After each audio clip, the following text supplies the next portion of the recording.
21টা দফা দাবি নিয়ে আত্মসমর্পণকারীদের নিয়ে বহুত দিনের এই দাবি 4বার আমরা রোডব্লক করেছি। সেই জন্য আমরা আবার এই 21টা দাবি নিয়েই এই রোডব্লকটা আমরা করছি।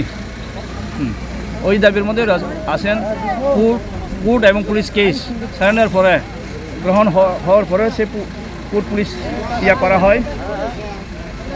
এরপরে আছে আমাদের নামগুলো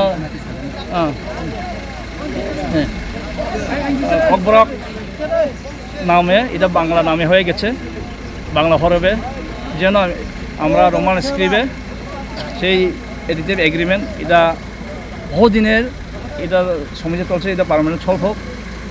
আরও আছে যেন যেখানে আমাদেরকে রিহ্যাবিলিটেশন বা সেন্টার করে দেওয়া হচ্ছে থাকার জন্য, সেখানে জল, রাস্তা, বিদ্যুৎ কোনো ব্যবস্থা নেই, শিক্ষার ব্যবস্থা নেই। এবং ক্লাস 1 থেকে ইউনিভার্সিটি পর্যন্ত আমাদের ছেলে মেয়ে বা সহকারী তাদেরকে সেই সুযোগ ফ্রিতে দেওয়া হোক। এবং যেখানে special economic development package special বলতে কিছু নাই, এইটারে আবার রিভাইজ করে। আর এর মধ্যে আছে আমাদের ইনার পালনও আছে, ফরেন ইস্যু আছে আগের মতো। তাই মোটামুটি এভাবে 10টা যে দাবি যেটা ত্রিপাঠী এগ্রিমেন্ট পিস রেকর্ড এটা আসলেও এটা ভালোভাবে ইমপ্লিমেন্ট হয়েছে মোটামুটি, কিন্তু আরও রয়ে গেছে।